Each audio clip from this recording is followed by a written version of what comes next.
It is January 26. Here's your update about what's going on in the war in Ukraine. Today I'm going to be talking about North Korea and the weapons shipments to Russia. So North Korea is reported to have shipped over 1,000 containers of military equipment and munitions to Russia, including missiles, artillery rounds, and rockets. The shipments were transported from Najin in North Korea to Dunai in Russia. North Korea has massive stockpiles of these weapons, especially the Soviet-era copy ones. We're talking about multiple million rounds of ammunition and artillery stuff and other dumb systems from the Soviet Union. They're in massive quantities, and their own copy manufacturing industry is huge. This does not include their current production numbers of conventional artillery rounds and more sophisticated weaponry, such as their line of ballistic missiles, which are very capable and should not be ignored.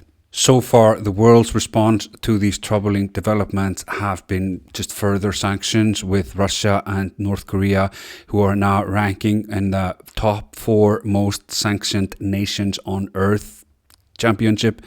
The United Security Council made a resolution which was approved with Russian support, bans countries from trading weapons and other military equipment with North Korea.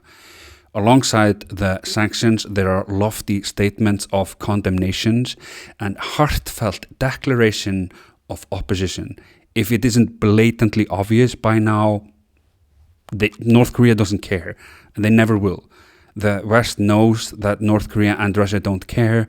It's just to appease us, the public, and give us the illusion that someone is doing something. It actually has no practical value other than that. Given that Russia has produced approximately 2 million artillery rounds in 2023 and received 1.57 million rounds from North Korea, while these numbers may not enable Russia to use the artillery as extensively as it did in 2022, it still provides Russia with a significant artillery firepower advantage when considering the Ukrainian ammo situation, with the current Russian artillery now firing at around 7 fires against 1 shot at the Ukrainian side. It is difficult to try to find numbers showing the manufacturing capacity of the NATO nations and its partners, but it's unlikely that they were able to produce more than 1 million rounds in total in 2023. Russia's capacity is more than 3 times that, like if you take a production in with procurement. NATO is gearing up to answer that, but it takes time to spin up like production lines. This is like some heavy industry stuff, and Russia has the upper hand there for sure. Fortunately, the sanctions have hampered their ability to manufacture complex munitions, but they're still able to do so despite the sanctions, and they're getting better at it. Like, these are the 3 most trained sanction busters in the world: Russia, Iran, and North Korea. And it's only a matter of time until they find a workaround and bring them to very close to the original output. Here is the most worrying fact: they only need to produce more ballistic missiles than the West can produce in interceptors. It's just a simple math problem. If you don't have the interceptors, the ballistic missile, it will land. This is not a problem just for Ukraine. This is a problem for the world. Some of these missiles have a few thousand kilometer range, and they can send them anywhere they want, and there's no way to intercept them. Period.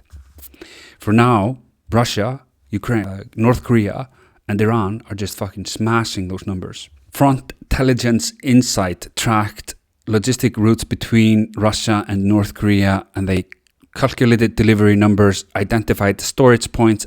They are disclosing North Korea's ammo transport ecosystem, revealing some of its crucial nodes for the first time. I really recommend you look at their thread on Twitter for more context on that. If you want to support me and independent journalism, consider buying me a coffee. The link is in the description. See you next time.